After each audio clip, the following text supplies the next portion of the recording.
hemos tenido que adoptar una medida transitoria de limitación a la extracción de dinero.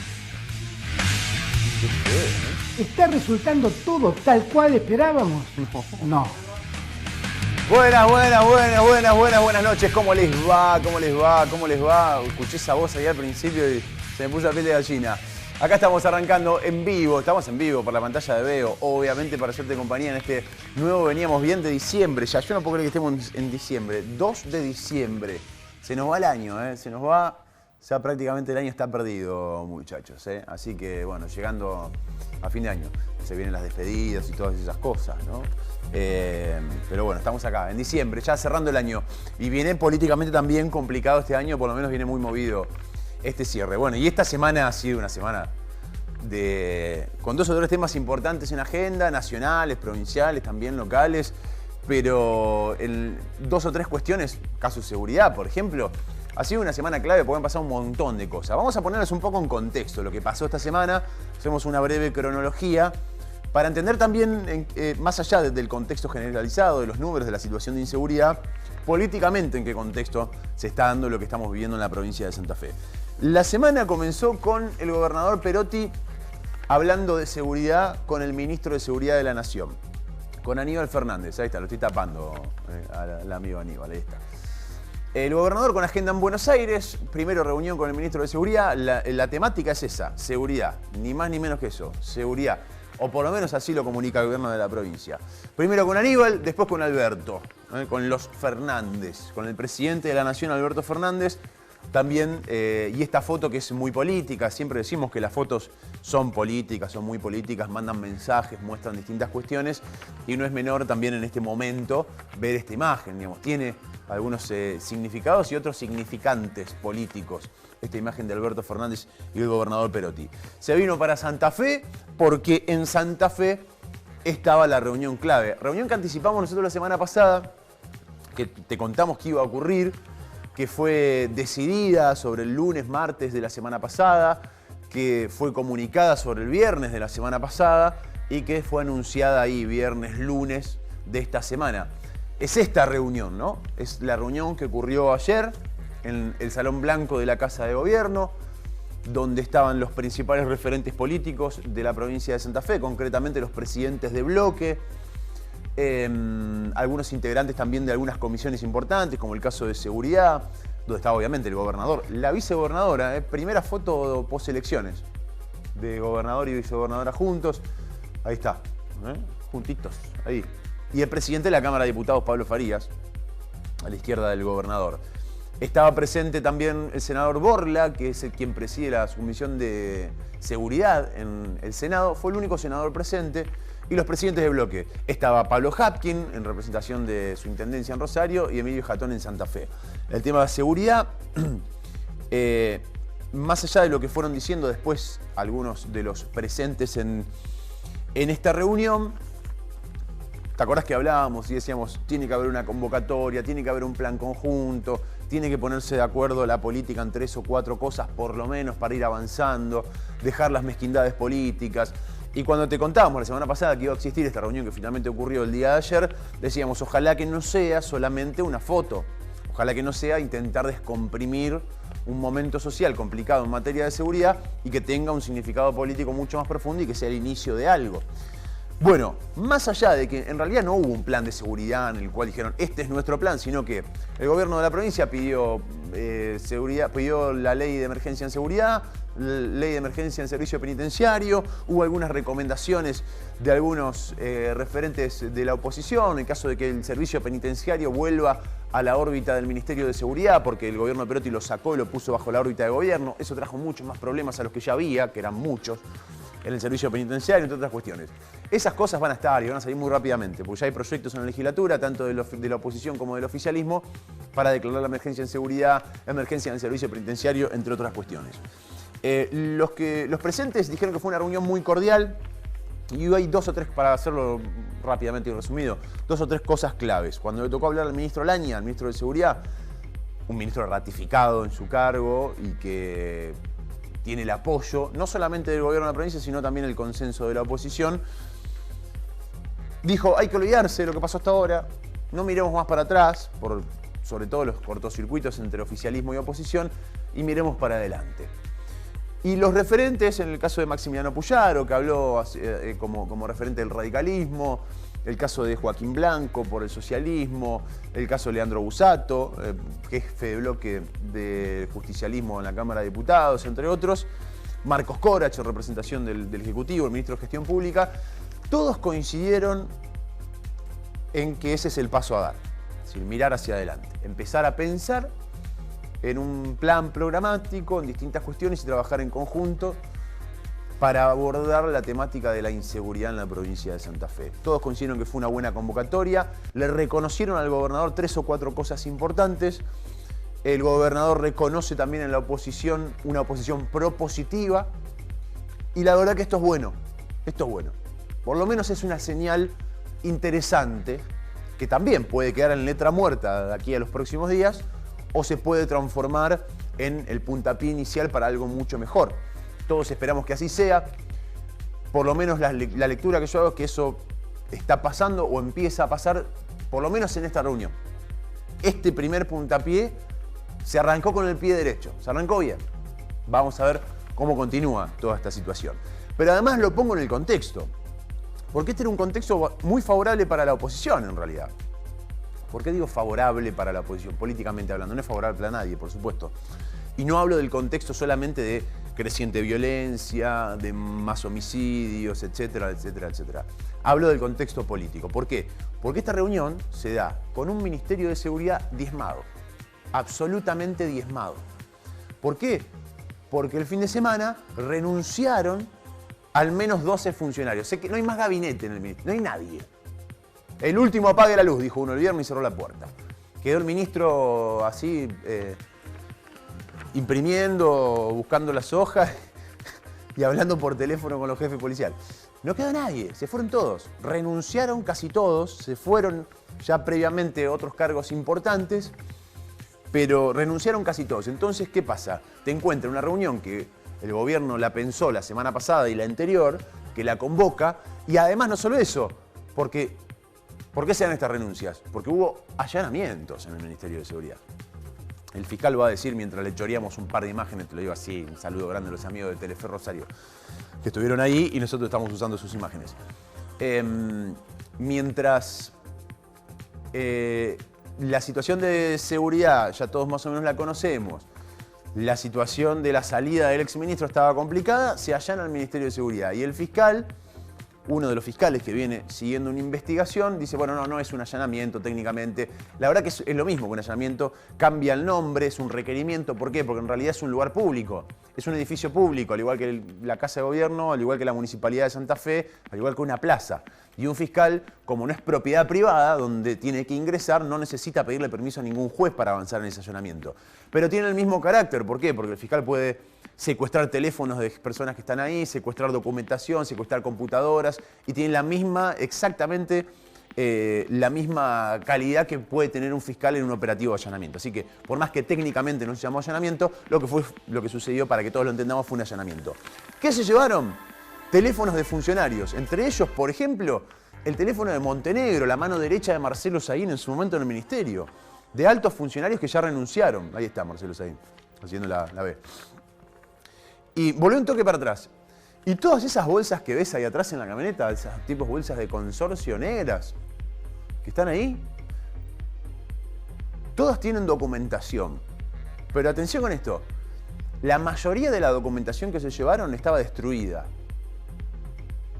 Estaba pasada por la máquina de hacer papelito, hacer fideíto con los papeles. Y peor, estaba destruida. Así todas la secuestraron, para ver si se puede reconstruir. Algunos fuentes de la investigación me dicen que hay cosas que son imposibles de reconstruir y que además sospechan que falta mucha información. Pero la gran mayoría, había gente destruyendo información en un edificio público. Eso es, por lo menos grave. Por lo menos grave. Más allá de las computadoras, de celulares y entre otras cuestiones. Hay dos causas. Una de ellas tiene que ver con la compra de armas, irregularidades en una licitación por la compra de armas por parte de Marcelo Saín. Y otra, que es la más profunda y preocupante, una causa que se está investigando por presunto espionaje. Espionaje. Cuando hablamos de espionaje hablamos de presuntos archivos, carpetas, perfiles de políticos, periodistas, empresarios y gente relevante en la provincia de Santa Fe. Acusan a Marcelo Saín, el exministro de Seguridad de la provincia de Santa Fe, ex titular del organismo de investigaciones y actual asesor del ministro de Seguridad a nivel nacional, de armar perfiles, de hacer inteligencia a ciudadanos santafesinos. Inteligencia ilegal. ¿Por qué digo ilegal? Porque, por ejemplo, se puede hacer inteligencia o intervenir en una comunicación, etcétera, en el marco de una causa judicial. Y eso tiene que estar pedido por un fiscal y autorizado por un juez. Pero no se puede ni hacer inteligencia, ni espiar, ni hacer perfiles por parte del Estado a cualquier otro ciudadano que no esté involucrado en una causa. No lo puede hacer el ministerio, tiene que hacer además la justicia en todo caso, si es que hay una causa. Con lo cual la verdad que hace mucho ruido todo esto. Y en este marco esta causa viene avanzando de manera muy sigilosa por los fiscales hace bastante tiempo, nadie se enteró. Y nos enteramos todos porque aparece un allanamiento, y no fue uno, fueron dos, porque además eso que estábamos viendo no fue acá en Santa Fe, sino fue en Rosario, en la sede del ministerio en Rosario, acá en Santa Fe también. Aparece un allanamiento en el ministerio. Entonces, bueno, ahí ya todo se deschaba. Y además, estaba el propio ministro Jorge Laña mientras estaban allanando. Hay algo para recalcar que me parece interesante también. El gobierno de la provincia de Santa Fe, ni el ministro Laña, ni el gobernador Perotti, ningún referente o alfil político levantó un teléfono para hablar con el fiscal, ni preguntarle por qué allanaban, ni qué estaban haciendo, ni quién era. Nadie hizo escándalo. De hecho, me dijeron algunas fuentes que estuvieron en el allanamiento donde estaba Laña. El ministro fue diciendo, no hay ningún problema, pasen. Ayudó al allanamiento, colaboró. Es loco que tengamos que resaltarlo porque no suele pasar eso, pero esta vez pasó. Bien en ese punto. Y ahora todos nos preguntamos algo también importante de Marcelo Saín, si es que se termina corroborando esto de que Saín hacía inteligencia, más allá de que estás en un ministerio para hacer otra cosa, no para hacer inteligencia de los ciudadanos. ¿Perotti sabía o no sabía? Y esta es la pregunta clave. Saín habló en algunos medios. ¿Qué dijo Marcelo Saín? Nada de lo que yo hice era ilegal. No existen las carpetas, es todo chamullo. El allanamiento fue ilegal, que no es cierto, no fue ilegal. Pide recusar a los fiscales. Hace lo mismo que le cuestionó Saín a Trasferri y el resto de los senadores. Y dice, todo lo que yo hice en el ministerio, el gobernador lo sabía. Y ahí hay que hacer un paréntesis y un punto de aparte, porque la investigación avanza. De hecho, el gobernador instruyó al fiscal de Estado para que avance una investigación interna. De corroborarse que Saín hacía inteligencia desde el Ministerio de Seguridad, bueno, hay que ver si esto era algo de Saín solo o si tenía algún tipo de comunicación con el gobernador de lo que estaba pasando, lo cual sería, obviamente, ya es extremadamente grave de confirmarse esto, ni hablar si el gobernador estaba al tanto de la situación. Primer tema de la semana. En este marco, y por eso te decía que era un escenario favorable para la oposición, porque la oposición llegaba a esta reunión pudiendo tranquilamente empezar a pedir explicaciones de este escándalo, de qué pasó con los 3.000 millones de pesos, que no sabemos dónde están quemando donación en materia de seguridad, si se hacía o no inteligencia en el Ministerio de Seguridad, si estaba o no al tanto el gobernador, entre otras cuestiones. Bueno, por eso digo que era un escenario favorable a la oposición. La reunión estaba convocada porque si no el gobierno la hubiese suspendido, después de los allanamientos. Ya venía convocada y armada esta reunión. Y hablando de Saín, hablando de fiscales y hablando de este tipo de cosas, hay una noticia que se conoció el día de hoy, que es que se condenó a Leonardo Peiti, al zar del juego clandestino. Juego ilegal. Condenaron a Peiti a 3 años de prisión por colaborar con la causa. Va a pagar 42,5 millones de pesos y el decomiso de un barrio privado en Casilda y un Toyota Corolla. Bueno, Leonardo Peiti, el zar del juego clandestino, una de las cabezas de una asociación ilícita, fue condenado por asociación ilícita, evasión impositiva, entre otras cuestiones, pero sobre todo asociación ilícita. Lo que hacía era organizar el juego clandestino y distintos garitos de juego clandestino a lo largo y a lo ancho de la provincia de Santa Fe. Te lo contamos en su momento. Esa causa empieza con la detención de Leonardo Peiti. En realidad empieza mucho antes, se termina llegando a la detención de Leonardo Peiti por un celular en la balacera del City Center de Rosario. Hay una mezcla de un montón de cosas. Pero bueno, en su momento cuando es detenido Leonardo Peiti y declara, terminan cayendo los fiscales de Rosario, el fiscal Ponce Assad y el fiscal regional, el jefe de los fiscales de Rosario, Patricio Serjal. Por las declaraciones de Peiti se corroboró que estos fiscales le pedían coima. Estos fiscales lo admitieron, por lo menos Ponce Assad admitió ser parte de este delito y de esta organización. Y además empezó a señalar a otros. La condena para el zar del juego clandestino, que hoy a las 9:30 fue la audiencia y que se termina hablando, es una condena por juicio abreviado, si no se llevó a un juicio oral. Se pusieron de acuerdo todas las partes. Un juicio abreviado, 3 años de prisión efectiva, más 42 millones de pesos, más el barrio privado, más un auto, más todos los bienes que fueron incautados durante la causa, porque se pusieron de acuerdo distintos fiscales que estaban investigando 3 causas que vinculaban a Leonardo Peiti, el propio Peiti, y esto fue avalado por la justicia. ¿Qué avala la justicia? A Leonardo Peiti, además colaborando con la investigación. A cambio, Peiti, de una reducción en la pena o de un juicio abreviado, colabora con la investigación. ¿En qué colaboró Peiti? Cantando nombres, dando nombres. Vos para tener la figura del imputado colaborador en una causa tenés que aportar información que pueda ser verificada por los fiscales, porque si vos chamullás, no te sirve, digamos, no te lo avalan. Los fiscales fueron comprobando muchas de las cosas que Peiti dijo. Esto fue avalado por la justicia y le llega la condena. Listo, condenado Peiti. Es una de las causas más resonantes de la provincia de Santa Fe de los últimos años, sin lugar a duda. Leonardo Peiti, que dentro de su declaración como arrepentido, apuntó, como te decía, a los fiscales, pero además apuntó y dijo esto: pagué más de $250.000 a políticos en coimas. $250.000 a políticos en coimas. $250.000. En su declaración, Peiti hace referencia a de los 250, $200.000 ¿para quién? Adiviná.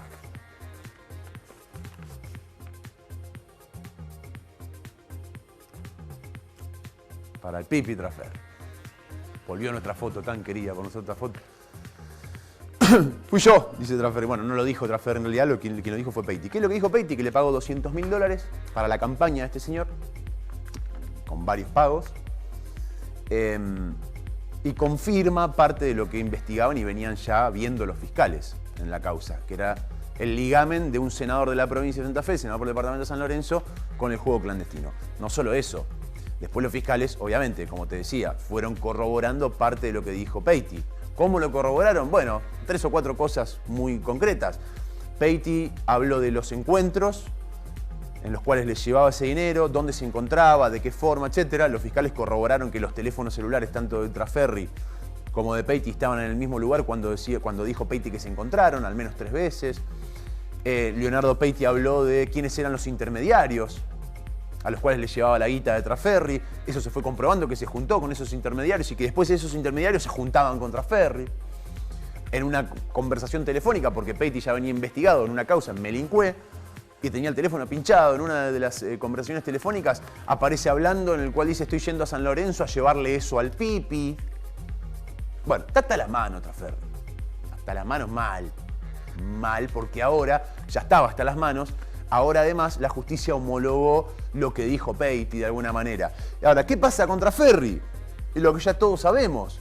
Trafferri tiene fueros. Trafferri tiene fueros y está avanzando en una cruzada contra los fiscales que lo investigan. Los denunció 5 veces ya los fiscales que lo investigan. Pero no es solo Trafferri, hay otros senadores, otros diputados también. Hoy este señor no está preso porque el Senado no le quitó los fueros. Y esta condena a Peiti es un teléfono gigantesco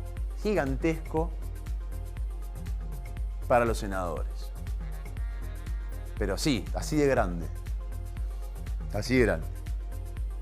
Parecido al senador Enrico, el que tiene el teléfono a mano. Che, qué grande este teléfono. Bueno, el senador Enrico fue uno de los defensores de Trafferri, de la corporación del Senado, no solamente Enrico. Está representado Enrico. Pero es un teléfono gigante, porque ¿qué está pasando? Los senadores que no le quitaron los fueros a Trafferri, para que ni siquiera sea imputado, y acá está toda la cuestión, que hay que empezar a pensar si la provincia de Santa Fe podemos seguir con este nivel de protección y blindaje a todos los legisladores. Mucho más que a los nacionales, que ni siquiera pueden ser imputados, no solamente detenidos y allanados, ni siquiera pueden ser imputados en una causa. Son inmunes. son inmunes. Y además en investigaciones como esta, por ejemplo, que va mucho más allá de la razón de ser que tienen los fueros, que están bien los fueros, siempre y cuando protejan a los legisladores de sus declaraciones ante el avance de otro de los poderes. Pero no es el caso, digamos. Acá Trasferri está hasta las manos con pruebas de que es parte de una organización ilícita, que además tiene a todas las cabecillas presas menos a él, que no lo tiene ni siquiera imputado, porque el Senado lo sigue protegiendo, porque la corporación política se sigue cuidando las espaldas sin importar los partidos políticos, porque en el caso de Rico, por ejemplo, no pertenece al partido político que es el justicialismo.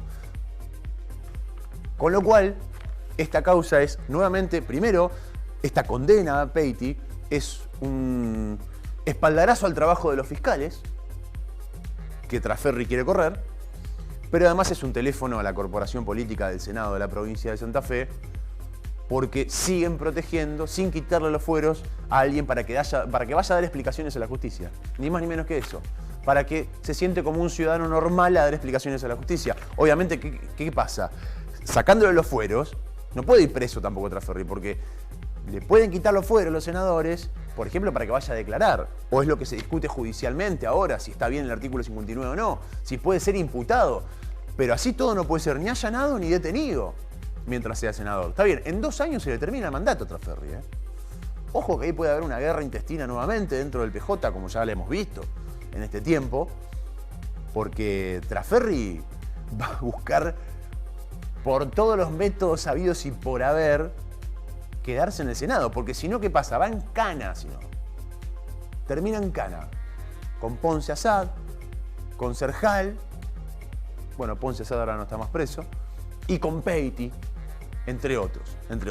Teléfono para el Senado, que además, de cara a la sociedad, sigue mostrando, con estas cosas que están pasando, entre ellas, por ejemplo, esta condena, que hay ciudadanos de primerísima, que es la política y no la política toda, sino en este caso el Senado, que ni siquiera pueden ir a dar explicaciones cuando se lo requiere la justicia, y después estamos el resto de todos nosotros, ¿no?